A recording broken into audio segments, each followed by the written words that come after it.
সবাইকে স্বাগতম জানাচ্ছি ইন্ট্রোডাকশন টু ডাটা সায়েন্স কোর্সে উইক 2.5 লেসন 1 আমি আজকে কভার করে ট্রাই করতেছি। এই টপিকটার নাম হচ্ছে দ্য ডাটা সায়েন্স ল্যান্ডস্কেপ। তো শুরুতে আসি আমাদের ডেটা সায়েন্স সম্পর্কে এখানে বলা হয়েছে। আনফরচুনেটলি এই পিকচারটা ঠিকভাবে লোড হয়নি। এই ছবিটা আমরা এর আগেও উইক 2 তে দেখেছি যে ডাটা সায়েন্স আসলে একটা ইন্টারডিসিপ্লিনারি ফিল্ড, যেখানে আমরা কম্পিউটার সায়েন্স, ম্যাথ এবং স্ট্যাটিস্টিক্স এবং আমাদের যে বিজনেস পার্ট আছে বা যেটাকে আমরা ডোমেইন নলেজ বলে থাকি, এই তিনটা ফিল্ডের আসলে ওভারল্যাপের ফলেই আমরা ডেটা সায়েন্সটা পেয়ে থাকি। তাহলে ডেটা সায়েন্স বেসিক্যালি হচ্ছে কিছু সায়েন্টিফিক মেথড, প্রসেস বা সিস্টেম ব্যবহার করে, যেটার মেইন গোল হচ্ছে আমাদের কোনো একটা নয়েজি স্ট্রাকচার বা আনস্ট্রাকচার ডাটা থেকে নলেজ এবং ইনসাইট গুলোকে এক্সট্রাক্ট করা। তাহলে সামারি করে আমরা বলতে পারি যে ডেটা সায়েন্স হচ্ছে একটা ইন্টারডিসিপ্লিনারি ফিল্ড, যেটার মেইন গোল হচ্ছে ডেটা থেকে নলেজ এবং ইনসাইটকে এক্সট্রাক্ট করা। এই স্লাইডে মেইনলি আমরা দেখা ট্রাই করতেছি যে আমাদের ট্র্যাডিশনাল যে স্ট্যাটিস্টিক্স আছে, যেটা তোমরা লাস্ট সেমিস্টারে কভার করেছো, এটার সাথে আমাদের সিএসসি পার্সপেক্টিভে ডেটা সায়েন্সটা আসলে কিভাবে ডিফারেন্ট। তো এখানে আমরা 4টা পয়েন্ট নিয়ে আলোচনা করেছি। ফার্স্ট অফ অল, আমরা যদি ডেটা সাইজ নিয়ে চিন্তা করি, স্ট্যাটে আমরা নর্মালি হচ্ছে একটা স্মল ডেটা নিয়ে কাজ করি, ইউজুয়ালি পপুলেশনের একটা স্যাম্পল আমরা কালেক্ট করি এবং এই ডাটাগুলো অলরেডি ক্লিনড অবস্থায় থাকে, যাতে করে আমরা এটার উপরে বিভিন্ন ধরনের ম্যাথমেটিক্যাল ইন্টারপ্রিটেশন পারফর্ম করতে পারি। অপরদিকে ডেটা সায়েন্সের কথা যদি আমরা বলি, ডেটা সায়েন্সে আসলে আমাদের অনেক ম্যাসিভ অ্যামাউন্টের ডাটা নিয়ে কাজ করতে হয়। ইউজুয়ালি এই ডাটাগুলো মেসি থাকে, দ্যাট মিনস হচ্ছে ডাটাগুলো ক্লিন করা অবস্থায় থাকে না। এখানে বিগ ডাটার কনসেপ্টটাকে আর কি এক্সপ্লেন করা ট্রাই করা হয়েছে। গোলের কথা যদি বলি যে কেন আমরা আসলে স্ট্যাট ব্যবহার করি, আমাদের প্রধান গোল হচ্ছে ইনফারেন্স করা। দ্যাট মিনস কোনো একটা কিছু কেন হয়েছে, সেই কেনর উত্তরটা আমরা আসলে খুঁজে বের করার ট্রাই করি। আর অপরপক্ষে ডেটা সায়েন্সে আমরা আসলে কোনো কিছু প্রেডিক্ট করার ট্রাই করি, দ্যাট মিনস ইন ফিউচারে কি হবে সেই জিনিসটা আমরা মডেলের মাধ্যমে দেখার চেষ্টা করি। তাহলে গোলের দিক থেকে চিন্তা করলে স্ট্যাট এবং ডেটা সায়েন্স আসলে বেশ খানিকটা ডিফারেন্স রয়েছে। এবার আসি যে ডেটার ফরম্যাটের কথা। স্ট্যাটে নর্মালি আমরা হচ্ছে নিউমেরিক্যাল ভ্যালু নিয়ে কাজ করি এবং ডেটাগুলো টেবুলার অবস্থায় থাকে, দ্যাট মিনস আমরা মোস্টলি স্ট্রাকচার্ড ডাটা নিয়ে কাজ করি। অপরদিকে ডেটা সায়েন্সের ডাটাগুলো ইউজুয়ালি আনস্ট্রাকচার্ড হয়, এর মধ্যে টেক্সট হতে পারে, ইমেজ, ভিডিও বা যে কোনো ধরনের লগ হতে পারে, যেটা সিস্টেম থেকেও জেনারেট হতে পারে বা ইউজারের থেকেও লগগুলো জেনারেট হতে পারে। এবার আসি লাস্ট ফিচার, যে অ্যাজাম্পশনের ক্ষেত্রে।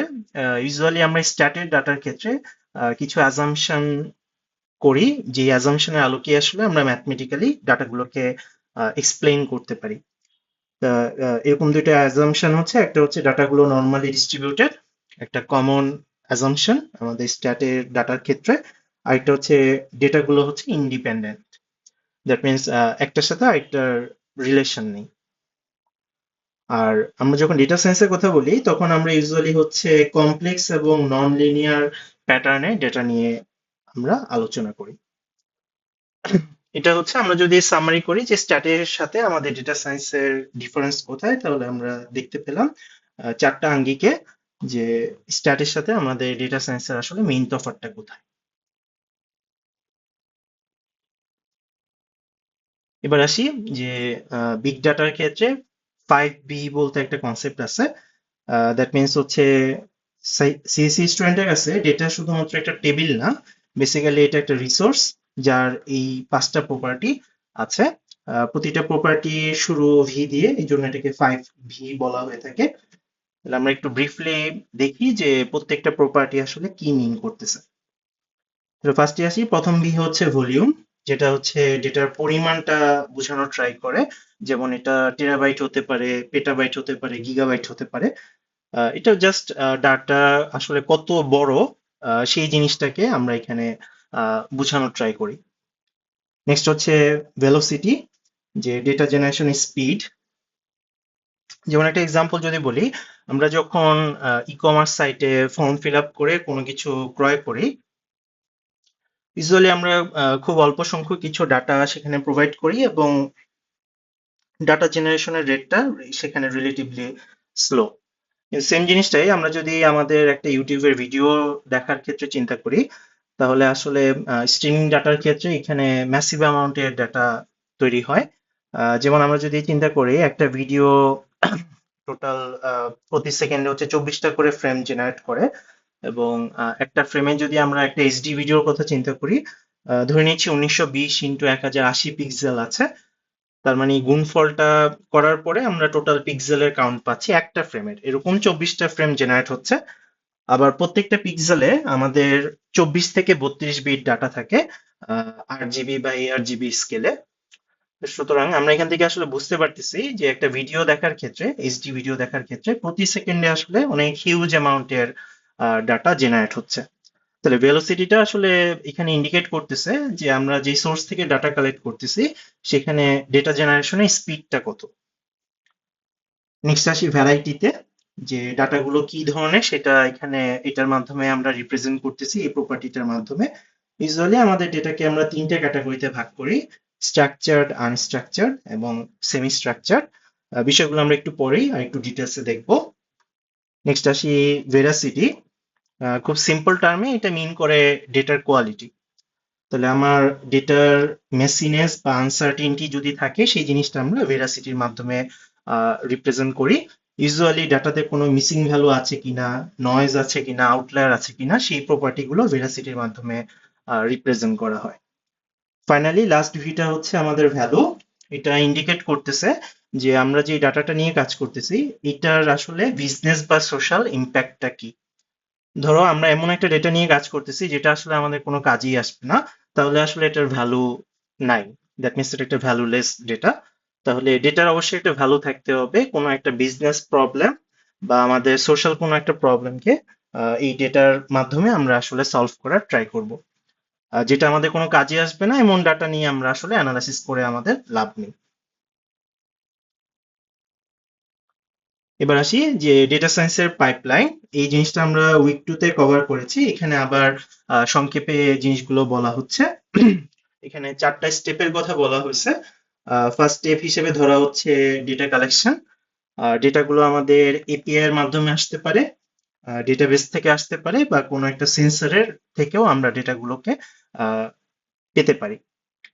তাহলে ডেটা কালেকশন ফেজের কাজ হচ্ছে বিভিন্ন সোর্স থেকে ডেটাগুলোকে কালেক্ট করা, পরবর্তীতে এগুলোকে আমরা প্রসেস করতে চাচ্ছি।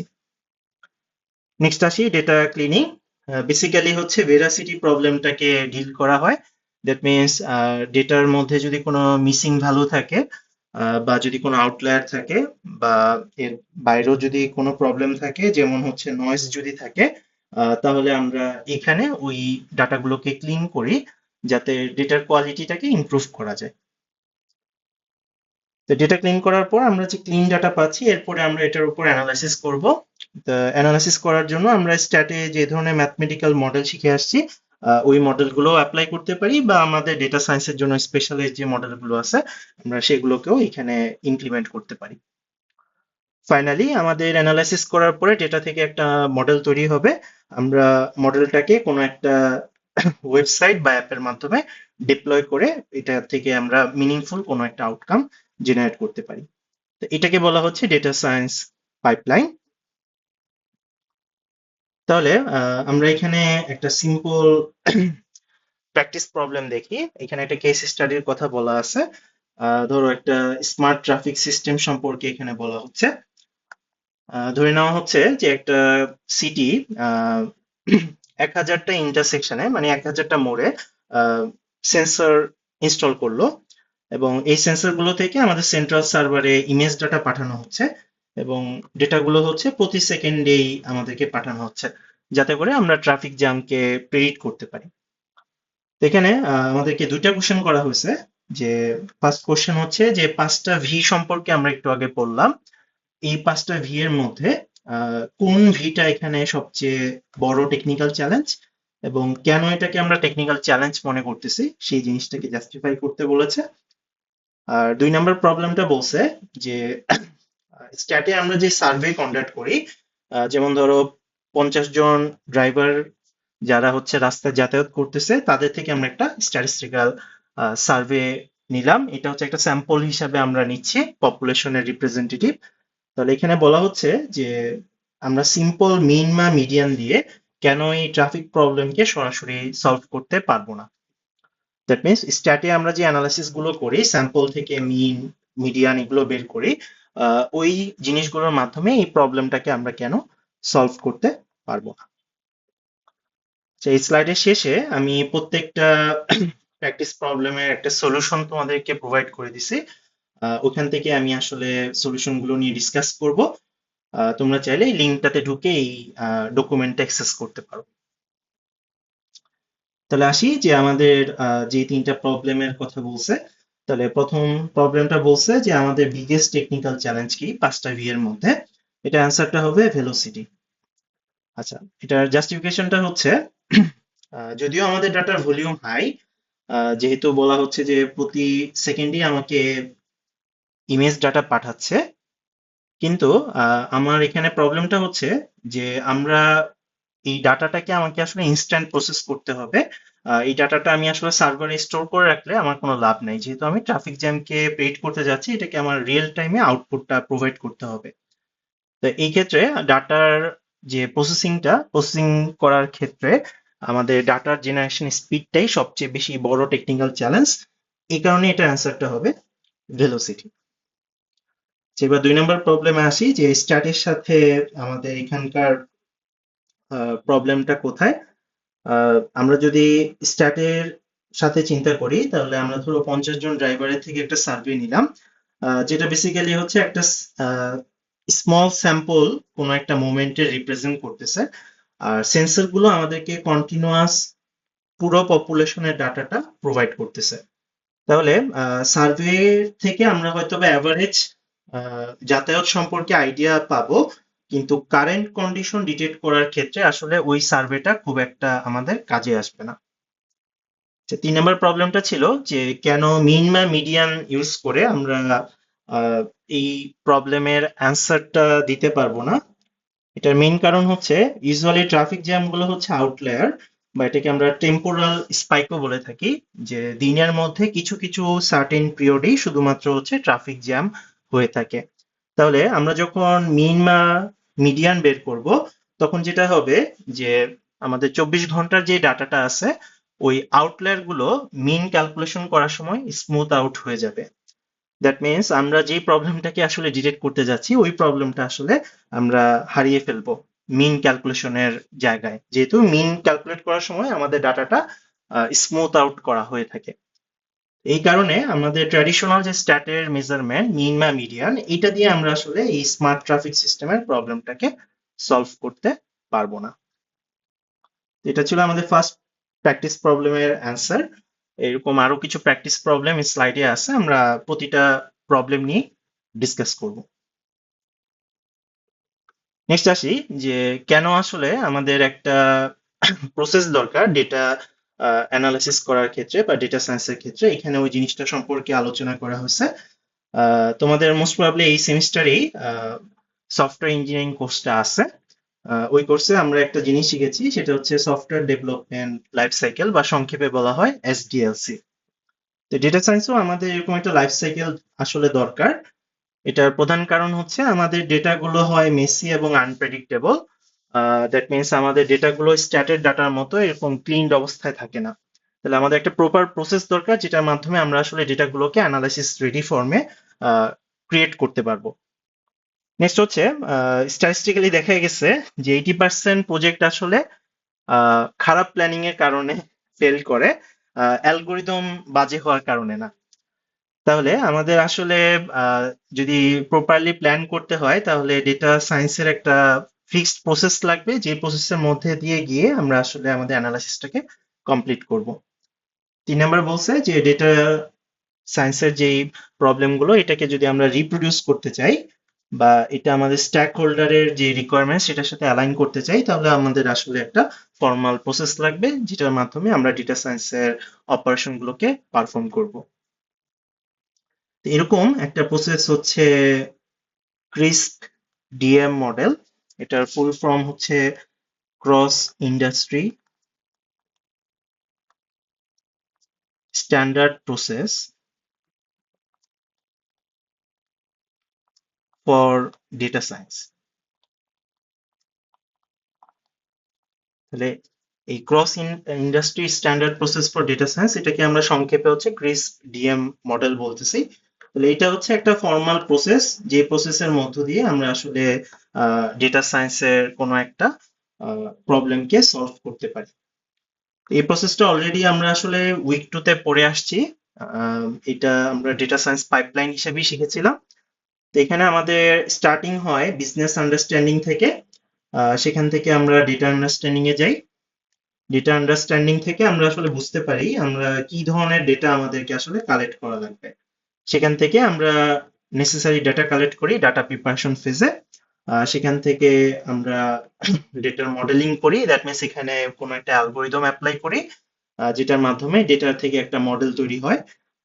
এরপর মডেল থেকে আমরা ইভালুয়েশন করে দেখি মডেলটা কতটুকু ভালোভাবে পারফর্ম করতেছে। যদি আমরা পারফরমেন্স নিয়ে স্যাটিসফাইড হয়ে থাকি তাহলে আমরা হচ্ছে ডিপ্লয়মেন্টে যাই, দ্যাট মিনস এটা কোনো একটা ওয়েবসাইট বা অ্যাপের মাধ্যমে মডেলটাকে আমরা রিয়েল টাইম বা রিয়েল ওয়ার্ল্ড অ্যাপ্লিকেশনে আমরা হচ্ছে এটাকে ডিপ্লয় করি। আর যদি ইভালুয়েশনটা আমাদের আপ টু দ্য মার্ক না হয়, দ্যাট মিনস মডেল যদি আমাদের গোল অ্যাচিভ করতে না পারে, আমরা তাহলে আবার বিজনেস আন্ডারস্ট্যান্ডিং ফেজে রিটার্ন করি। এখানে মোটামুটি প্রতিটা ফেজে আমরা দেখতে পাচ্ছি যে অ্যারো সিম্বল গুলো বোথ ডিরেকশনে আছে। তাহলে এই বোথ ডিরেকশনে অ্যারো দিয়ে আসলে মিন করতেছে যে এই প্রসেস গুলো হচ্ছে ইটারেটিভ প্রসেস। দ্যাট মিনস আমরা যদি কোনো একটা প্রসেস নিয়ে স্যাটিসফাইড না হই, আমরা প্রিভিয়াস প্রসেসে রিটার্ন করি, আবার রিপ্রসেস করে ফাইনালি আমরা সামনের প্রসেসে অগ্রসর হই। তাহলে এই পুরো কাজটা আসলে একটা স্টেপেই কমপ্লিট হয়ে যায় না, দরকার পড়লে আমাদেরকে কয়েকটা ইটারেশন চালানোর পরে আমরা ফাইনালি হচ্ছে আমাদের মন মতো আউটপুটটা জেনারেট করতে পারি। 2 নম্বর যে পয়েন্টটা বলছে যে এই পুরো প্রসেসটা হচ্ছে একটা cyclical process. That means deployment ফেজের পরে দেখা যাবে যে নতুন আবার বিজনেস আন্ডারস্ট্যান্ডিং বা বিজনেস কোশ্চেন জেনারেট হয়েছে। দ্যাট মিনস আমরা ডিপ্লয়মেন্ট থেকে আবার বিজনেস আন্ডারস্ট্যান্ডিং এ যাব, সেখান থেকে এই পুরো সাইকেলটা আবার রিপিট করবে। এই জন্য এটাকে বলা হচ্ছে সাইক্লিক্যাল প্রসেস।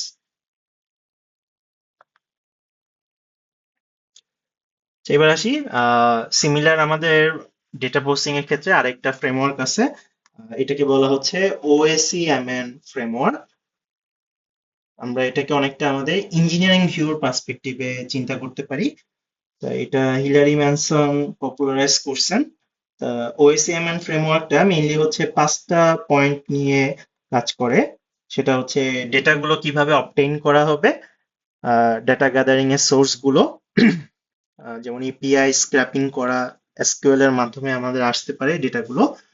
নেক্সট স্টেপ হচ্ছে স্ক্রাব করা। স্ক্রাব করা মানে হচ্ছে ডেটাকে ক্লিন করা, যেমন হ্যান্ডেলিং মিসিং ভ্যালুস বা কোনো আউটলায়ার থাকলে সেটাকে রিমুভ করা। কাইন্ড অফ আমরা বলতে পারি যে ডাটার কোয়ালিটি বা ভেরাসিটিটাকে এখানে ইমপ্রুভ করা হচ্ছে। 3 নম্বর স্টেপ হচ্ছে এক্সপ্লোর করা। ইডিএ বলতে আমরা বুঝাই হচ্ছে এক্সপ্লোরেটরি ডেটা অ্যানালাইসিস। বেসিক্যালি ডাটার আন্ডারলাইং যে মিনিংটা সেটা আমরা এখানে খুঁজে বের করার ট্রাই করি। স্ট্যাটের ব্যাকগ্রাউন্ডে যদি আমরা বলি তাহলে ডেটার মিন মিডিয়ান কোরিলেশন এই ধরনের যে আমাদের টার্ম গুলো আছে বা এই ধরনের যে ক্যারেক্টারিস্টিক্স গুলো আছে আমরা এখানে সেই বিষয়গুলো নিয়ে ডিসকাস করি বা আলোচনা করি। আমাদের ফাইনালের সিলেবাসে এক্সপ্লোরেটরি ডেটা অ্যানালাইসিস এর উপর একটা সেপারেট চ্যাপ্টারই আছে, আমরা ওইখানে এই প্রসেসটা তখন আরো বিস্তারিতভাবে দেখবো। এক্সপ্লোর করার পর আমরা হচ্ছে ডাটাটাকে মডেল করি, দ্যাট মিনস কোনো একটা লজিক বা অ্যালগোরিদমের মাধ্যমে ডেটাটার একটা মডেল আমরা এখানে তৈরি করি। ফাইনালি আমাদের অ্যালগোরিদমটা অ্যাপ্লাই করার পর আমরা ইন্টারপ্রেট ফেজে ডেটাটাকে ভিজুয়ালাইজ করি বিভিন্ন গ্রাফের মাধ্যমে, এবং ডেটাটা আসলে কি মিন করতেছে এটা আমরা একটা স্টোরির মাধ্যমে বা একটা ইনসাইটের মাধ্যমে রিপ্রেজেন্ট করি। তাহলে এটাই ছিল আমাদের OSEMN ফ্রেমওয়ার্ক। মেইনলি 5টা পয়েন্ট নিয়ে আমরা এখানে আলোচনা করতেছিলাম।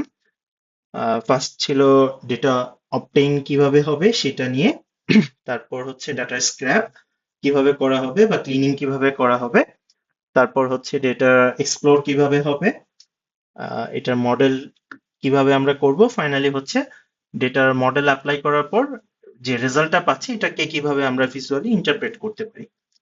তাহলে এই 5টা প্রসেসকে একসাথে বলা হচ্ছে ওএসসিএমএল ফ্রেমওয়ার্ক। এবার আসি যে আমরা যখন ডেটা সায়েন্সে বিভিন্ন প্রবলেম নিয়ে কাজ করি, তাহলে এই প্রবলেম গুলোকে আমরা কিভাবে আসলে ডিফাইন করব। এই জিনিসগুলো আমরা আগে একটা ক্লাসে দেখেছি যে ডেটা সায়েন্স আসলে একটা আমব্রেলা টার্ম, অনেকগুলো টাস্ক এই ডেটা সায়েন্সের আন্ডারে আমরা করে থাকি। এখানে এরকম কিছু টাস্ক সম্পর্কে বলা হয়েছে। তাহলে ফার্স্ট টাস্ক যেটা নিয়ে আমরা ডিসকাস করতে পারি সেটা হচ্ছে ক্লাসিফিকেশন টাস্ক। যেমন এটা এক্সাম্পল হতে পারে যে কোনো একটা ইমেল আসলে স্প্যাম কিনা। তাহলে এখানে বেসিক্যালি আমরা ডিসক্রিট লেভেল আইডেন্টিফাই করা ট্রাই করি। যেমন আরেকটা কমন এক্সাম্পল আমি ক্লাসেও এর আগে তোমাদেরকে দেখিয়েছিলাম, সেটা হচ্ছে যে আমাকে কিছু ইমেজ দেওয়া হলো, সেখান থেকে কুকুর এবং বিড়াল এই ধরনের ক্লাসে আমরা যদি ইমেজগুলোকে ক্লাসিফাই করতে চাই, তাহলে এই ধরনের প্রবলেমকে আমরা বলবো হচ্ছে ক্লাসিফিকেশন টাস্ক। তাহলে এখানে ইম্পর্টেন্ট কথাটা হচ্ছে যে এখানে আমরা ডিসক্রিট লেভেলগুলোকে প্রেডিক্ট করার ট্রাই করতেছি। নেক্সট হচ্ছে রিগ্রেশন টাস্ক।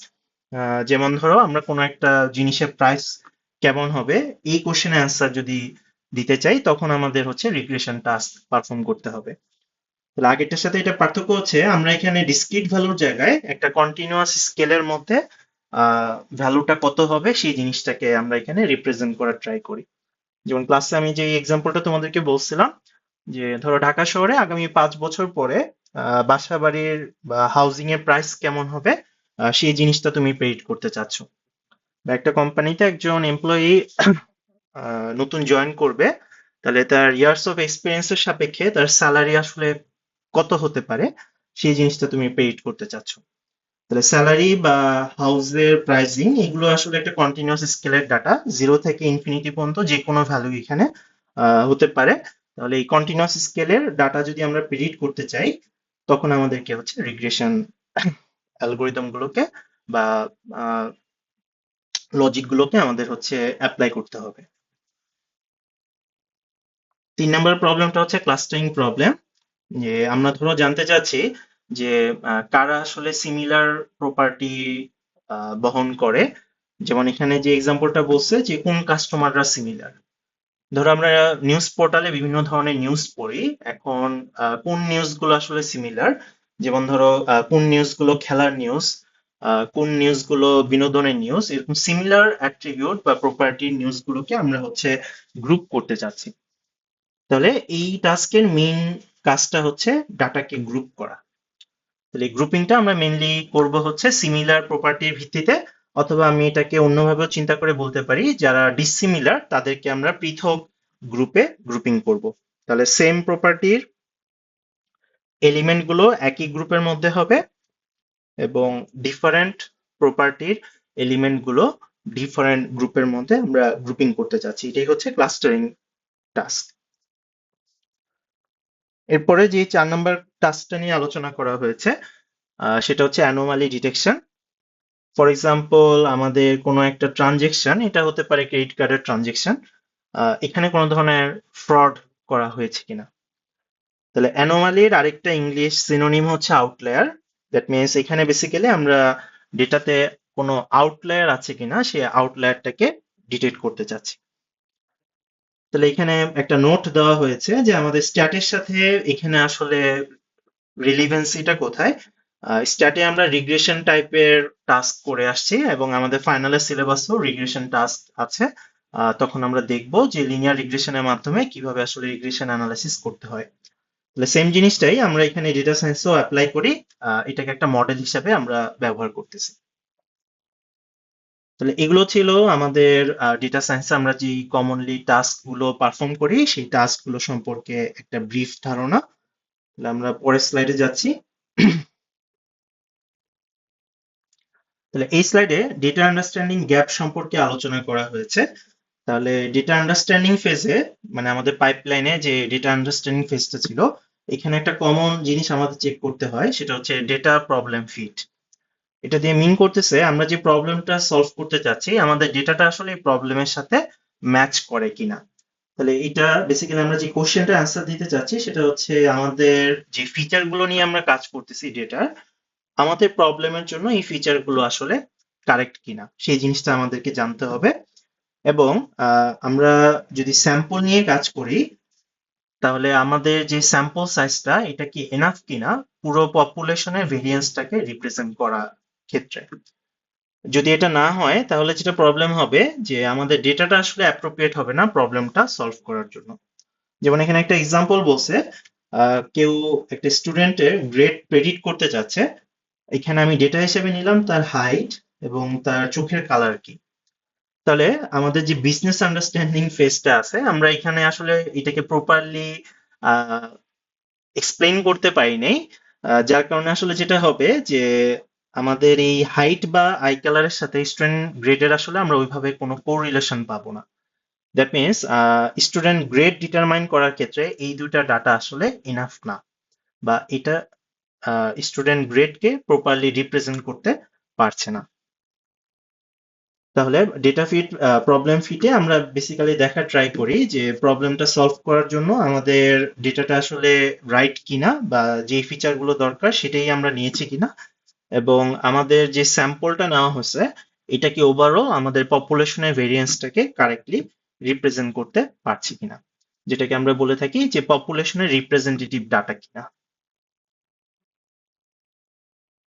তো এখানে তোমাদের আরো একটা এক্সারসাইজ দেওয়া হয়েছে, প্র্যাকটিস প্রবলেম।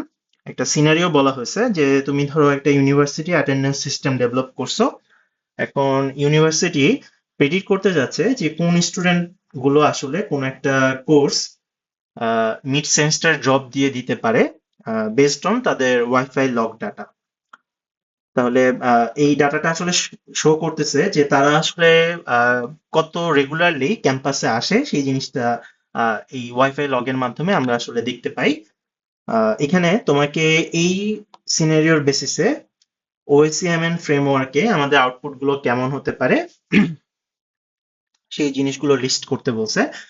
প্রত্যেকটা আউটকামের জন্য একটা করে অ্যাক্টিভিটি অ্যাটলিস্ট আমাদেরকে লিস্ট করতে বলছে। তাহলে আমরা একটু দেখি যে এই পার্টিকুলার সিনারিওতে আমাদের ওএসিএমএন ফ্রেমওয়ার্কের আউটপুট গুলো কেমন হতে পারে। তাহলে এটাই হচ্ছে আমাদের সেকেন্ড প্রবলেমটা, যেটা আমরা বললাম ইউনিভার্সিটি অ্যাটেন্ডেন্স সিস্টেম। তাহলে এটার ক্ষেত্রে ফার্স্টে আসি, অপটেইন যে স্টেপটা আছে যেখানে আমরা আসলে ডেটা গ্যাদার করতে চাচ্ছি। তাহলে এখানে আমাদের বেসিক্যালি ইউনিভার্সিটির রাউটারের লগ গুলো দেখতে হবে। স্টুডেন্টের রেজিস্ট্রেশন ডেটাবেস থেকে আমাদের জানতে হবে স্টুডেন্টের ল্যাপটপ বা পিসির ম্যাক আইডি কি এবং সে কোন কোন কোর্সে রেজিস্ট্রেশন করেছে। এবার সেকেন্ড ফেজে যদি আসি যে ডেটা ক্লিনিং করতে যাচ্ছি আমরা, তাহলে ডেটাতে যদি কোনো ধরনের গেস্ট ইউজার থাকে সেই জিনিসগুলো আমাদের ফিল্টার করে বাদ দিয়ে দিতে হবে।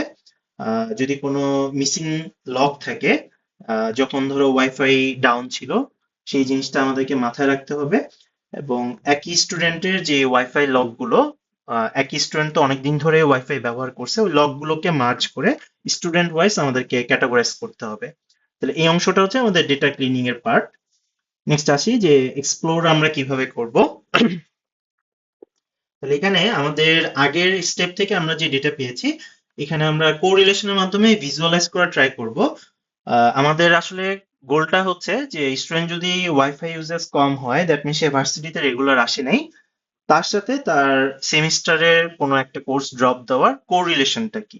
তাহলে আমরা এক্সপ্লোর ফেজে এটাকে ভিজুয়ালাইজ করে দেখার ট্রাই করব যে এদের মধ্যে কি আসলে পজিটিভ কোরিলেশন আছে কিনা।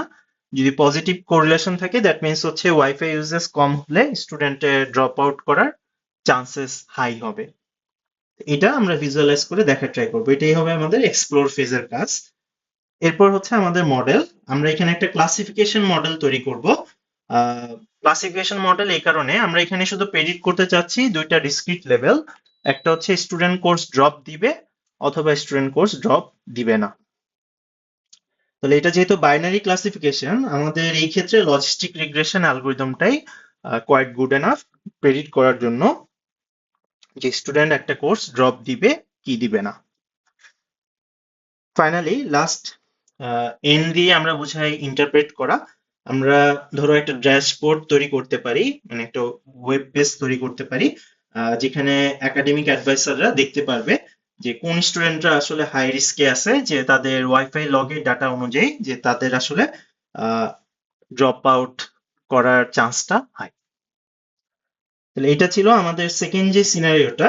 এই সিনারিওর আলোকে আমরা যদি বের করতে চাই ওএসিএমএন ফ্রেমওয়ার্কে আমাদের আসলে এই প্রবলেমটার আলোকে কি কি প্রসেস হতে পারে সেই জিনিসটা আমরা দেখার ট্রাই করলাম। আচ্ছা, নেক্সট আসি। এটা বেসিক্যালি হচ্ছে আমাদের ওই অ্যানোমালি ডিটেকশনের সাথে রিলেভেন্ট। ধরো তোমার কোনো একটা ক্রেডিট কার্ড ফ্রড তুমি ডিটেক্ট করতে চাচ্ছ, তাহলে আমাদের ক্রিসপ ডিএম যে মডেলটা আছে ওইখানে একটা ফেজ ছিল ইভালুয়েশন ফেজ, যেখানে আমরা মডেলের পারফরমেন্সকে অ্যানালাইসিস করি যে মডেল আসলে up to the mark performance আমাদেরকে প্রোভাইড করছে কিনা, বা আমরা যেই গোলটা অ্যাচিভ করার ট্রাই করতেছি সেটাকে আমরা অ্যাচিভ করতে পারছি কিনা। তাহলে আমাদের data science team find out করলো যে মডেলটা আসলে 99% একুরেট। তার মানে 100টা ডাটার ক্ষেত্রে সে 99টাটা কারেক্টলি প্রেডিক্ট করতে পারে। কিন্তু সমস্যাটা হচ্ছে 50% টাইম যে অ্যাকচুয়াল যখন ফ্রড কেসগুলো হচ্ছে, সেই ফ্রড কেসগুলো হচ্ছে সে কারেক্টলি ডিটেক্ট করতে পারছে না। তাহলে এখানে তোমাকে দুইটা কোশ্চেন করা হয়েছে। ফার্স্ট কোশ্চেন হচ্ছে যে ইভালুয়েশন ফেজের পরে ডেপ্লয়মেন্ট ফেজে না গিয়ে, দ্যাট মিনস নেক্সট ফেজে না গিয়ে আমাদের কেন বিজনেস আন্ডারস্ট্যান্ডিং ফেজে ব্যাক করতে হবে। এই যে উপরেই ক্রিস ডিএম মডেলটা আছে, আমরা ইভালুয়েশন ফেজ থেকে শুরু করছি, আমাদের নেক্সট ফেজ হওয়া উচিত ছিল ডেপ্লয়মেন্টে, কিন্তু বলা হচ্ছে এই পার্টিকুলার ক্ষেত্রে আমাদের আসলে ইভালুয়েশন থেকে আবার ব্যাক করতে হবে বিজনেস আন্ডারস্ট্যান্ডিং ফেজে। কেন? এটা তোমার কাছে জানতে চাইছে, এটা হচ্ছে ফার্স্ট কোশ্চেন। সেকেন্ড কোশ্চেন বলছে যে স্ট্যাটের নলেজ অনুযায়ী আমরা দুই ধরনের এরর সম্পর্কে পড়ছি, একটা হচ্ছে টাইপ 1 এরর আর একটা হচ্ছে টাইপ 2 এরর। বলা হচ্ছে যে কেন আসলে 99% একুরেসি একটা মিসলিডিং ম্যাট্রিক্স আমাদের এই পার্টিকুলার সিনারিওতে। তাহলে দুইটা কোশ্চেন আমাদেরকে করা হয়েছে, এখন এই সিনারিওর আলোকে আমরা এই দুইটা কোশ্চেনের অ্যান্সার দেওয়ার ট্রাই করি। তাহলে আসি, ফার্স্ট কোশ্চেনটা ছিল যে কেন আমাদের আসলে বিজনেস আন্ডারস্ট্যান্ডিং এ যেতে হবে। এটা কারণটা হচ্ছে আমাদের সাকসেসের ডেফিনেশনটা এখানে ভুল। তাহলে ফ্রড ডিটেকশনের ক্ষেত্রে আমাদের আসলে কয়টা কারেক্টলি ট্রানজেকশন হয়েছে বা সেফ ট্রানজেকশন হয়েছে এটা ডিটেক্ট করা কিন্তু আমাদের মুখ্য গোল না। আমাদের মুখ্য গোল হচ্ছে বেসিক্যালি এটাকে আমরা রিকল বলে থাকি, মানে আমাদের ইভালুয়েশন ম্যাট্রিক্স এর ক্ষেত্রে একুরেসি একটা ম্যাট্রিক্স, সেম ভাবে প্রিসিশন একটা ম্যাট্রিক্স, রিকল একটা ম্যাট্রিক্স। তাহলে এই পার্টিকুলার ক্ষেত্রে আমরা হচ্ছে রিকলটাতে বেশি ফোকাস করতে চাচ্ছি। রিকল মানে হচ্ছে যে এই পার্টিকুলার কেসে আমরা ফ্রড ট্রানজেকশন কয়টা ক্যাচ করতে পারছি। তাহলে যেহেতু বলা আছে যে 50% ফ্রড কেসই আমাদের মিসিং হয়ে যাচ্ছে, দ্যাট মিনস আমাদের বিজনেস আসলে মানি লুজ করতেছে, কারণ ফ্রড ট্রানজেকশন গুলোকে আমরা কারেক্টলি ধরতে পারছি না। তাহলে যদিও আমাদের মডেলের একুরেসি অনেক হাই, কিন্তু আমাদের এখানে সাকসেস বলতে আমরা বুঝাচ্ছি যে কয়টা ফ্রড কেসকে আমরা কারেক্টলি প্রেডিক্ট করতে পারছি, সেই ক্ষেত্রে আমাদের আসলে পারফরমেন্সটা অনেক পোর, যেহেতু 50% ফ্রড কেসই আমরা ডিটেক্ট করতে পারছি না। তাহলে এই পার্টিকুলার ক্ষেত্রে আমাদের বিজনেস আন্ডারস্ট্যান্ডিং এর ফেজের অ্যানালাইসিসটা ভুল হয়েছে। আমাদের এখানে একুরেসির জায়গায় রিকলে বেশি ফোকাস করা দরকার ছিল, দ্যাট মিনস কয়টা ফ্রড কেসকে আমরা কারেক্টলি ক্যাচ করতে পারছি। আচ্ছা, সেকেন্ড কোশ্চেন ছিল যে 99% একুরেসি এই জিনিসটা মিসলিডিং, এটা কেন, সেই অ্যান্সারটা তোমার কাছে জানতে চাইছে। আচ্ছা, এটা বেসিক কারণ হচ্ছে ফ্রড অ্যানালাইসিসের ক্ষেত্রে এই ফ্রড ডিটেকশনটা কাইন্ড অফ হচ্ছে আউটলায়ার। ধরো 1 লক্ষ ট্রানজেকশন করা হলে ওইখানে হয়তো বা হাইয়েস্ট 100 থেকে 200টা ট্রানজেকশন ফ্রড হবে। তাহলে এখানে আসলে ক্লাস ইমব্যালেন্সে ইস্যু আছে। দ্যাট মিনস সেফ ট্রানজেকশনের ক্লাসের ডাটাটা অনেক বেশি এবং ফ্রড ট্রানজেকশনের ক্লাসের ডাটাটা আসলে অনেক কম। আচ্ছা, তাহলে আমাদের মডেল যদি এখন মুখস্থ বলা শুরু করে যে সব ট্রানজেকশনই আসলে সেফ, তাহলে ওই যে বললাম 1 লাখ ট্রানজেকশনের মধ্যে ধরো 100টা ট্রানজেকশন হচ্ছে ফ্রড ট্রানজেকশন, তাহলে তোমার একুরেসিটা কিন্তু 99%-এর চেয়ে বেশি হবে। তার মানে মডেল আসলে কোনো প্রেডিকশনই করলো না, মুখস্থ বলে দিল যে সব ট্রানজেকশন ইজ সেফ, স্টিল সে কিন্তু 99% একুরেসি অ্যাচিভ করে ফেলতে পারছে। কিন্তু আমাদের এখানে গোল হচ্ছে সেফ ট্রানজেকশন গুলো ডিটেক্ট করে না, আমাদের এখানে গোল হচ্ছে কয়টা ফ্রড হয়েছে, দ্যাট মিনস টাইপ 2 এরর গুলোকে ডিটেক্ট করা। তাহলে একটা মডেল যদি মুখস্থ বলে দেয় সব ট্রানজেকশনই সেফ, তাহলে সে ধরো 99% একুরেসি ঠিকই অ্যাচিভ করলো, কিন্তু 100% ফ্রড কেসগুলোকে সে মিস করে ফেলছে। তার মানে তার রিকলের ভ্যালুটা অনেক পুয়ার আসবে। তো এই কারণেই আমাদের এই পার্টিকুলার ক্ষেত্রে যখন আমরা ফ্রড ডিটেকশন করতে যাচ্ছি, একুরেসি আসলে বেটার মেজার না। সিমিলার ইউজ কেস হতে পারে, তুমি ধরো মেডিকেল সেক্টরে কোনো একটা টেস্ট পারফর্ম করছো কোনো একটা ডিজিজের জন্য, যে ডিজিজে আসলে মানুষ খুব রিয়ালি আক্রান্ত হয়, তখন ওই টেস্টে আসলে তুমি আহ, কয়টা আসলে নেগেটিভ রেজাল্ট আসছে টেস্ট থেকে ওইটা আমাদের মুখ্য না, আমাদের মুখ্য হচ্ছে যে যতজনের পজিটিভ আসছে একটা ডিজিজের টেস্টে ওইটা আমরা কারেক্টলি ডিটেক্ট করতে পারছি কিনা সেই জিনিসটাতে আমাদেরকে আসলে ফোকাস করতে হবে। তো এই কথাটাই এই সিনারিওতে এক্সপ্লেইন করেছে। তাহলে আমরা আসলে ইভালুয়েশন প্যারামিটার হিসাবে কাকে সিলেক্ট করব, এটা কি একুরেসি হবে, প্রিসিশন হবে, রিকল হবে, এই জিনিসটা ডিপেন্ড করবে আমাদের প্রবলেমের ইউজ কেস অনুযায়ী। তাহলে আমাদেরকে প্রবলেমের ইউজ কেস অনুযায়ী এই ইভালুয়েশন ম্যাট্রিক্স গুলো কারেক্টলি সিলেক্ট করতে হবে। আচ্ছা, এবার আছি ডেটা টেক্সোনমিতে। ইউজুয়ালি আমাদের ডেটাকে আমরা 3টা ভাগে ভাগ করি: structure, semi structure, unstructured.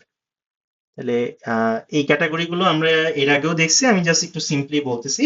Structure মানে হচ্ছে আমাদের ধরো রিলেশনাল ডাটাবেস, এসকিউএল ডেটাবেসে আমরা যে ডেটাবেস গুলো ইউজ করি, আমাদের সিএসবি ফরম্যাট হতে পারে।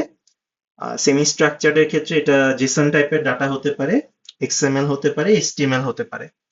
আচ্ছা, এই ডাটাগুলোকে সেমি স্ট্রাকচার এই কারণে বলা হচ্ছে এখানে কিছু মার্কআপ বা ট্যাগ আমরা ব্যবহার করি।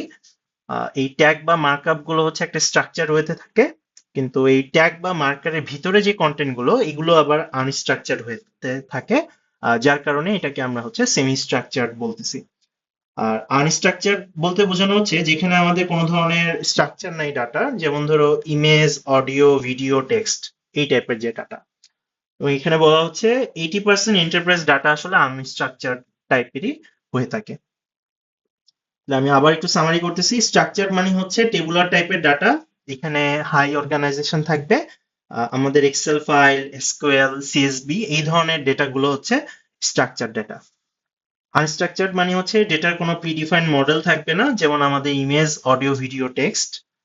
সেমি স্ট্রাকচার্ড হচ্ছে আমাদের কোনো ধরনের মার্কআপ ল্যাঙ্গুয়েজ, যেখানে আমাদের ট্যাগ বা মার্কার আমরা ইউজ করি, এখানে কিছুটা স্ট্রাকচার আছে, কিন্তু আবার ট্যাগ বা মার্কারের ভিতরে যে কন্টেন্ট গুলো সেগুলো আবার কমপ্লিটলি আনস্ট্রাকচার্ড, এই কারণে এটাকে বলা হচ্ছে সেমি স্ট্রাকচার্ড ডেটা। তাহলে এখানে একটা সেমি স্ট্রাকচার্ড এবং আরেকটা স্ট্রাকচার্ড ফরম্যাট, একটা হচ্ছে সিএসভি আর একটা জেসন, যে এই দুটো হচ্ছে আমাদের ডেটা সায়েন্সের ডেটা সোর্সের ক্ষেত্রে খুব কমন দুটো ফরম্যাট, তাদের মধ্যে একটা কম্পারিজন দেখানো হয়েছে। সিএসবির ফুল ফর্ম হচ্ছে কমা সেপারেটেড ভ্যালুস। এটা কাইন্ড অফ অনেকটা টেবুলার ডাটা, আমাদের এক্সেলে আমরা যে ধরনের ডাটা গুলো ব্যবহার করি অনেকটা সেই ডাটা। এটার বৈশিষ্ট্য হচ্ছে এটা সিম্পল, এটা স্ট্রাকচারটা হচ্ছে ফ্ল্যাট, দ্যাট মিনস এখানে কোনো ধরনের ভেরিয়েশন নাই। এটার প্রসেস করার ক্ষেত্রে ওভারহেডটা খুবই কম, প্রসেসিং টাইমটা কম লাগবে তোমার। প্রবলেম হচ্ছে এটার মাধ্যমে নেস্টেড ডাটা রিপ্রেজেন্ট করা কঠিন। ফর এক্সাম্পল, একজন পার্সনের মাল্টিপল ফোন আছে, এই ধরনের ডেটা তুমি যদি সিএসবি দিয়ে রিপ্রেজেন্ট করতে চাও, এটা রিলেটিভলি ডিফিকাল্ট। আর জেসন হচ্ছে জাভাস্ক্রিপ্ট অবজেক্ট নোটেশন, একদম এটা হচ্ছে আমাদের স্ট্যান্ডার্ড ওয়েবে যত এপিআই আছে এপিআই ডাটাগুলো ইউজুয়ালি আমরা হয় এক্সএমএল বা জেসন ফরম্যাটে পাঠানো হয়ে থাকে। আহ, বর্তমান সময়ে আমরা বলতে পারি মোটামুটি ম্যাক্সিমাম এপিআই জেসন ফরম্যাটটাকেই ব্যবহার করে। তাহলে এখানে ডাটাগুলো কি ভ্যালু পেয়ার আকারে রাখা হয় অনেকটা ডিকশনারি স্টাইলে।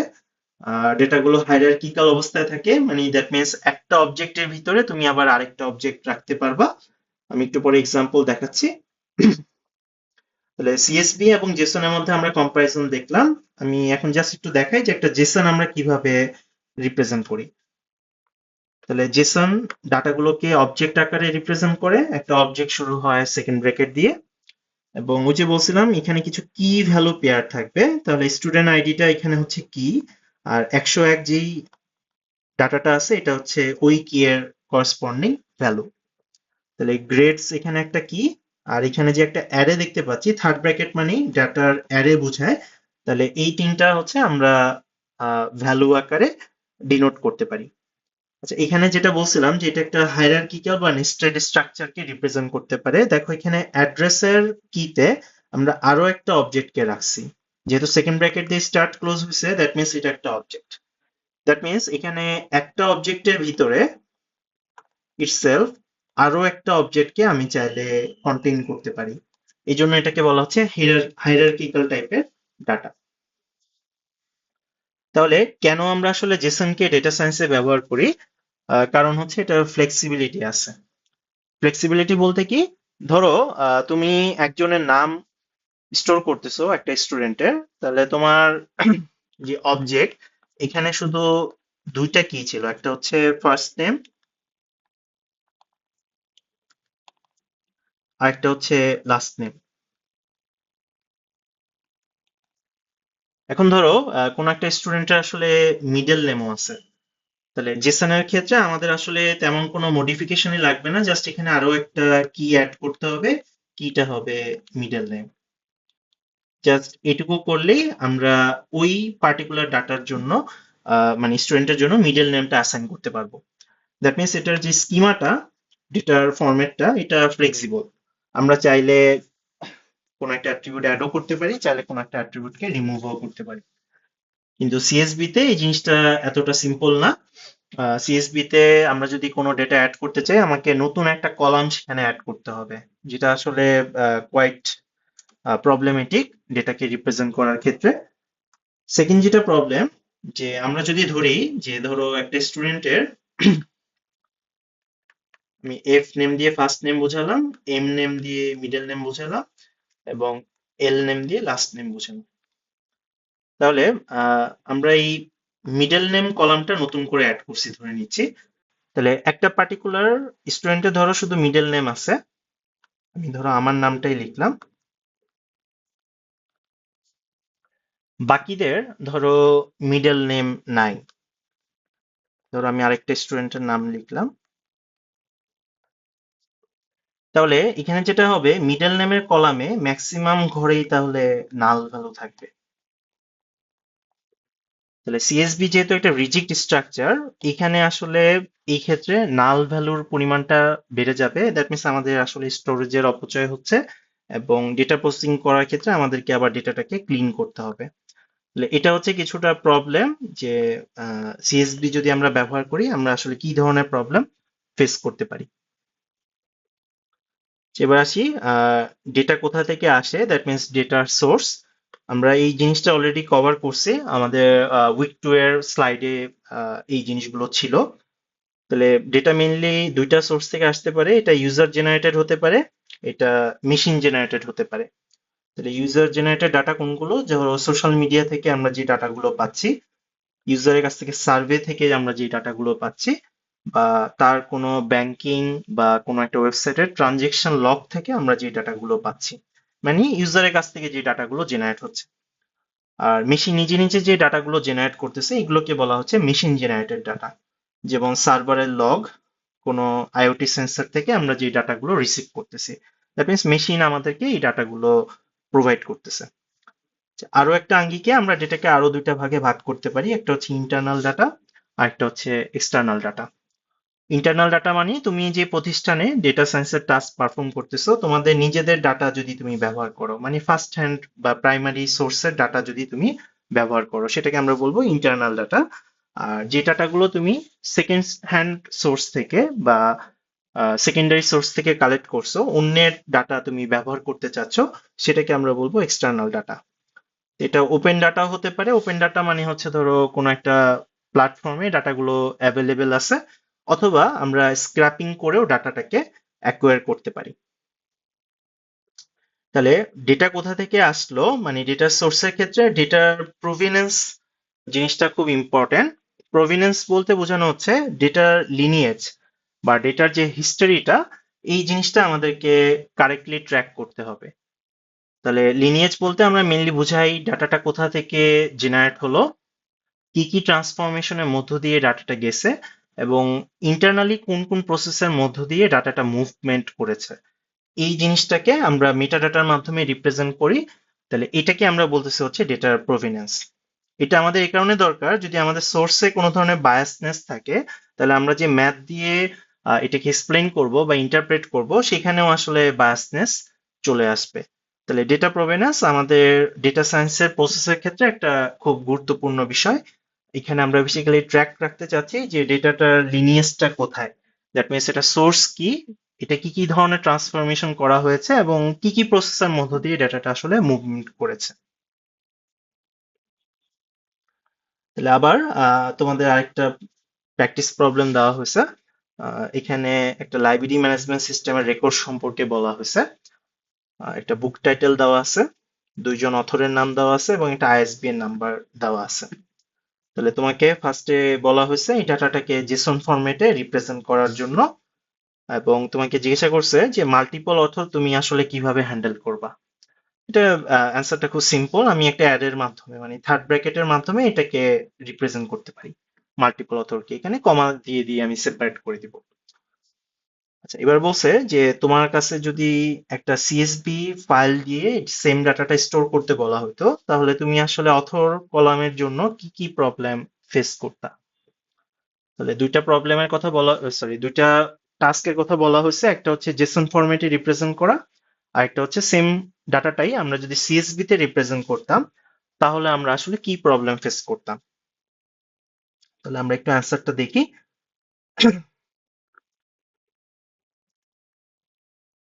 তাহলে এটা হচ্ছে আমাদের ফার্স্ট প্রবলেমের অ্যান্সার, যে আমরা জেসন অবজেক্ট নোটেশন দিয়ে আমরা আমাদের ডাটাটাকে রিপ্রেজেন্ট করছি। এই যে দেখো, এই যে কি বলে থার্ড ব্র্যাকেট দিয়ে আমরা হচ্ছে মাল্টিপল অথরকে ডিনোট করলাম এখানে, জাস্ট কমা দিয়ে তাদের মানটাকে সেপারেট করে দিয়ে দিলেই হবে। তাহলে আমাদের তিনটা ডাটা ছিল, আইএসবিএন, টাইটেল এবং অথর। এগুলো আমরা হচ্ছে কি আকারে রাখবো, এবং করেসপন্ডিং ভ্যালু গুলো আমরা পাশে কোলনের পরে বলে দিব। আচ্ছা, এই কি গুলো নিজেদের মধ্যে আগে পরে করলে কোনো ধরনের প্রবলেম নাই, দ্যাট মিনস তাদের অর্ডারটা এখানে ম্যাটার করে না। আচ্ছা, এবার আসি 2 নম্বর প্রবলেমে, যে সিএসবি দিয়ে যদি আমরা সেম জিনিসটাকে স্টোর করতে চাইতাম, তাহলে আমাদের আসলে কি প্রবলেম ফেস করতে হতো। তাহলে এখানে বলা হয়েছে আমরা বেসিক্যালি ভায়োলেট করতাম যে অ্যাটমিক ভ্যালুর যে রুলটা আছে, দ্যাট মিনস প্রত্যেক সেলে আমরা একটাই ভ্যালু রাখতে পারবো। সিএসবি তে এটাই হচ্ছে আমাদের কন্ডিশনটা। তাহলে আমাদেরকে এখানে দুইটা অ্যাপ্রোচে ডাটাটা সলভ করতে হতো হয়তোবা। সেটা হচ্ছে আমরা একই বইয়ের জন্য দুইটা রো ক্রিয়েট করতাম, যেখানে একবার অথরের নাম জন লিখতাম, মানে জন স্মিথ লিখতাম, আর একবার আমরা অথরের নাম অ্যালিস ওং লিখতাম। তাহলে এখানে যেটা প্রবলেম হতো, ডাটার রিডান্ডেন্সি চলে আসতো, যেহেতু একই বইয়ের জন্য দুইটা করে রো ক্রিয়েট করতে হচ্ছে। আচ্ছা, আরেকটা আমাদের অ্যাপ্রোচ হতে পারে, আমরা সামহাও কোন একটা ডিলিমিটার ইউজ করে, যেমন এখানে সেমিকোলন দিয়ে এক্সাম্পল আকারে বলা হয়েছে, আমরা পাশাপাশি অথরের নামটাকে একটা সেলে একটা সিঙ্গেল ভ্যালু আকারে সেভ করতে পারতাম। কিন্তু এটা করলে যেটা প্রবলেম হতো, পরবর্তীতে আমরা যদি অথর ওয়াইজ বইগুলোকে সার্চ করতে চাই বা ফিল্টার করতে চাই, সর্ট করতে চাই, এই ধরনের টাস্কের ক্ষেত্রে আমাদেরকে প্রবলেম ফেস করতে হবে। তাহলে এটাই হচ্ছে, যদি জেসনের পরিবর্তে আমরা সিএসভি ব্যবহার করতাম, তাহলে এই পার্টিকুলার প্রবলেমে আমরা কি ধরনের সমস্যার সম্মুখীন হতাম, সেই জিনিসটা এখানে আলোচনা করা হয়েছে। ফাইনালি আমাদেরকে আরো একটা প্র্যাকটিস প্রবলেম এখানে বলা হয়েছে, একটা কেস স্টাডি, যে একটা স্মার্ট ওয়াচের ডাটা নিয়ে আমরা কাজ করতেছি, যেটা কোনো একটা পেশেন্টের হার্ট রেট প্রত্যেক সেকেন্ডে আমাদেরকে প্রোভাইড করতেছে, তার জিপিএস লোকেশন প্রত্যেক মিনিটে প্রোভাইড করতেছে, এবং ইউজারের নাম এবং এজ আমাদেরকে প্রোভাইড করতেছে। তাহলে তোমাকে ফার্স্ট টাস্ক দেওয়া হয়েছে এখানে কোন কোন ডাটাগুলো আসলে স্ট্রাকচারড এবং কোনগুলো আসলে সেমি স্ট্রাকচার সেগুলোকে আইডেন্টিফাই করা। 2 নম্বর প্রবলেম বলা হয়েছে তুমি যদি হার্ট অ্যাটাক প্রেডিক্ট করতে চাও, তাহলে এখানে ভেলোসিটি কেন বেশি ক্রিটিক্যাল ভলিউম অপেক্ষা, সেই জিনিসটা এখানে বলা হয়েছে। 3 নম্বর বলা হয়েছে যে ধরো তোমার এই সেন্সরটা 10 সেকেন্ডের জন্য কোনো কারণে অকেজো হয়ে গেল, মানে ঠিক মতো কাজ করতেছে না। এখন তুমি যেটা করলা, যেহেতু তোমার এই 10 সেকেন্ডের ডাটা নাই, তুমি আগের যে লাস্ট নোন ভ্যালুটা তোমার জানা আছে সেটা দিয়ে তুমি এই 10 সেকেন্ডের গ্যাপটাকে ফিল আপ করে দিলা। তাহলে এটার ক্ষেত্রে তুমি আসলে কোন স্ট্যাটিস্টিক্যাল প্রপার্টিটা মেনটেন করতেছো, আর এটা করার ফলে তোমার আসলে তুমি কি রিস্কের মধ্যে ফেলতেছো, এই জিনিসটা তোমার কাছে জানতে চাইছে। তাহলে আমরা ফার্স্ট কোশ্চেনের অ্যান্সারটাকে দেখি, যে এখানে যে ডাটাগুলোর কথা বললো, যেমন heart rate, GPS location, name এবং এজ, এদের মধ্যে কোনগুলো স্ট্রাকচার এবং কোনগুলো সেমি স্ট্রাকচার। এটা অ্যান্সারটা হচ্ছে আমাদের ইউজার নেম এবং এজ এই দুইটা হবে স্ট্রাকচার ডাটা, আর হার্ট রেস এবং জিপিএস এগুলো নর্মালি আমরা জেসন ফরম্যাটে পাঠাবো, এই জন্য এটাকে আমরা আনস্ট্রাকচার্ড বলতে পারি। অনেক ক্ষেত্রে সরি সেমি স্ট্রাকচার্ড বলতে পারি, অনেক ক্ষেত্রে এটা আমরা চাইলে আনস্ট্রাকচার্ড ডাটা দিয়েও রিপ্রেজেন্ট করতে পারি। তাহলে আমাদের এখানে যেহেতু দুইটা টাইপই জানতে চাইছে, সেমি স্ট্রাকচার্ড এবং স্ট্রাকচার্ড, তাহলে আমাদের অ্যান্সারটা হবে নেম এবং এজ হচ্ছে স্ট্রাকচার, আর আমাদের যে হার্ট রেট বা জিপিএস যে ডাটাগুলো আমরা জেসন ফরম্যাটে পাঠাবো, এই ডাটাগুলোকে আমরা বলতে পারি হচ্ছে সেমি স্ট্রাকচার ডাটা। আচ্ছা, এবার আসি 2 নাম্বার যে কোশ্চেনটা আমাকে বলা হয়েছে। 2 নাম্বার কোশ্চেন বলা হয়েছে যে কেন হার্ট অ্যাটাক প্রেডিকশনের ক্ষেত্রে এখানে ভেলোসিটিটা বেশি ইম্পর্টেন্ট ভলিউম অপেক্ষা। 5B এর যে ভেলোসিটি এবং ভলিউম আছে, ওই ক্ষেত্রে কোশ্চেন করা হয়েছে যে ভেলোসিটিটা এখানে কেন বেশি ক্রিটিক্যাল ভলিউম অপেক্ষা। তাহলে এটা অ্যান্সারটা হচ্ছে ভেলোসিটি এই কারণে বেশি ক্রিটিক্যাল যে হার্ট অ্যাটাক একটা অ্যাকিউট ইভেন্ট, দ্যাট মিনস এটা একটা রেয়ার ঘটনা, এবং এটা আমাকে আসলে ডাটাটা ইনস্ট্যান্টলি প্রসেস করে আমাকে ট্রিগার অ্যালার্ট করতে হবে। আমি একটা হার্ট অ্যাটাকের পেশেন্টের ডাটা 5 মাস পরে অ্যানালাইসিস করে আউটপুট দিলে হবে না, ততক্ষণে রোগী মারা যাবে। তাহলে আমার এখানে ভেলোসিটিটা মোর ক্রিটিক্যাল, যে ডেটা জেনারেশনের সাথে সাথেই ডেটাটাকে প্রসেস করে আমাকে দেখতে হবে ওই রোগীর আসলে হার্ট অ্যাটাক হয়েছে কিনা। তাহলে আমি লার্জ ভলিউমে ডাটা স্টোর করাটা আসলে আমার এই ক্ষেত্রে ইউজলেস, যদি আমি ওই ইমার্জেন্সি হার্ট অ্যাটাকটা সাথে সাথে বা টাইমলি প্রেডিক্ট করতে না পারি। তাহলে এখানে আসলে ভলিউমটা খুব একটা তাৎপর্য বহন করতেছে না, মেইনলি ক্রিটিক্যাল হচ্ছে ভেলোসিটিটা, যে ডেটা জেনারেশনের সাথে সাথেই আমরা এটাকে প্রসেস করে কারো হার্ট অ্যাটাক এই মুহূর্তে হয়েছে কিনা সেই জিনিসটা আমরা কারেক্টলি প্রেডিক্ট করতে পারছি কিনা। ফাইনালি আমাদের 3 নাম্বার কোশ্চেনটা ছিল যে 10 সেকেন্ডের জন্য যদি একটা হার্ট রেট সেন্সর ফেল করে, তাহলে তুমি ওই গ্যাপটাকে ফিল আপ করার জন্য লাস্ট নোন ভ্যালুটা দিয়ে ফিল আপ করতেছো। তাহলে এই ক্ষেত্রে কোন স্ট্যাটিস্টিক্যাল প্রপার্টিটা তুমি মেনটেন করতেছো এবং কোন জিনিসটা তুমি এখানে রিস্কের মধ্যে ফেলে দিচ্ছ। তাহলে এই ক্ষেত্রে আমরা যে প্রপার্টিটা মেনটেন করতেছি এটাকে আমরা কন্টিনিউইটি বলতে পারি, বা যেটাকে আমরা ট্রেন্ড বলে থাকি। এটাকে স্ট্যাটে আমরা অনেক সময় ইম্পিউটেশনও বলে থাকি। এই প্রসেসটা আমরা মেনটেন করতেছি। আর যেটা আমরা রিস্কের মধ্যে ফেলে দিচ্ছি সেটা হচ্ছে masking and anomaly. That means আমাদের ডেটার যে অ্যানোমালি আছে বা আউটলায়ার আছে সেটাকে আমরা এখানে মার্জ করে ফেলার একটা রিস্কের মধ্যে ফেলে দিচ্ছি। তাহলে এখানে যে জিনিসটা বলা হয়েছে যে 10 সেকেন্ড যে আমার সেন্সরটা ডাটা দেয় নাই, এটা আসলে দুইটা কারণে হতে পারে। একটা হচ্ছে যে সেন্সরটা নষ্ট হয়ে গেছিল বা সামহাও সেন্সরটা কোনো প্রবলেম হয়েছিল। আরেকটা কেস হতে পারে ওই রোগীর আসলে হার্ট স্টপ হয়ে গেছিল, যার কারণে ওই 10 সেকেন্ড ধরে আমরা আসলে ডেটা পাইনি। তাহলে আমি যখন লাস্ট নোন ডাটা দিয়ে ফিল আপ করে ফেলবো, তখন আসলে ওর যে হার্ট অ্যাটাক বা রোগের কারণে যদি তার ডেটাটা মিসিং থাকে, সেই জিনিসটা আমরা আসলে আর কোনোভাবেই ফাইন্ড আউট করতে পারবো না। তাহলে তোমার অ্যালগোরিদম মনে করবে ইউজার আসলে সুস্থই আছে, কিন্তু অ্যাকচুয়ালি ইউজারের হার্ট অ্যাটাকের কারণেই হয়তোবা হার্ট রেটের ডাটাটা 10 সেকেন্ড ধরে আসতেছিল না।